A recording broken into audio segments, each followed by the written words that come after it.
if you are using social media, there's a formula to get the most out of social media. There are certain rules that you want to oblige by, and certain ways to get the algorithm working in your favor, and certain ways to sabotage the algorithm from working in your favor. So social media, if you are going to use it as a tool, is very important to learn to use correctly. It's very important to be consistent. It's important to have fun and find your flow. Some of you might like written content. Some of you might like with images. Some of you might like reels. Some of you might like selfie videos. Some of you might like selfie images.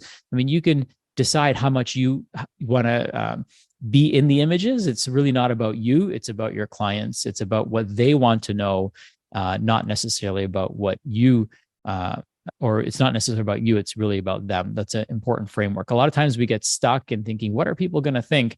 And the challenge with that is that it's because we're making it about us instead of about them. If you're adding value, they want to see your content. If you're not adding value, then they don't. Okay. So ask yourself, is this valuable? What I'm sharing valuable and important and going to create a shift in the way somebody thinks or acts? And if it is, then share more of that. Okay. Be a positive force for good on social media. I love social media. It's probably how many of you found me. It's a great way for me to express myself.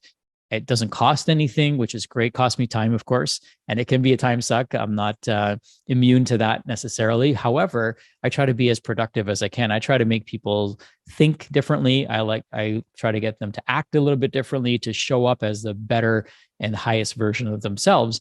And I try to be a force for good, which you can be as well.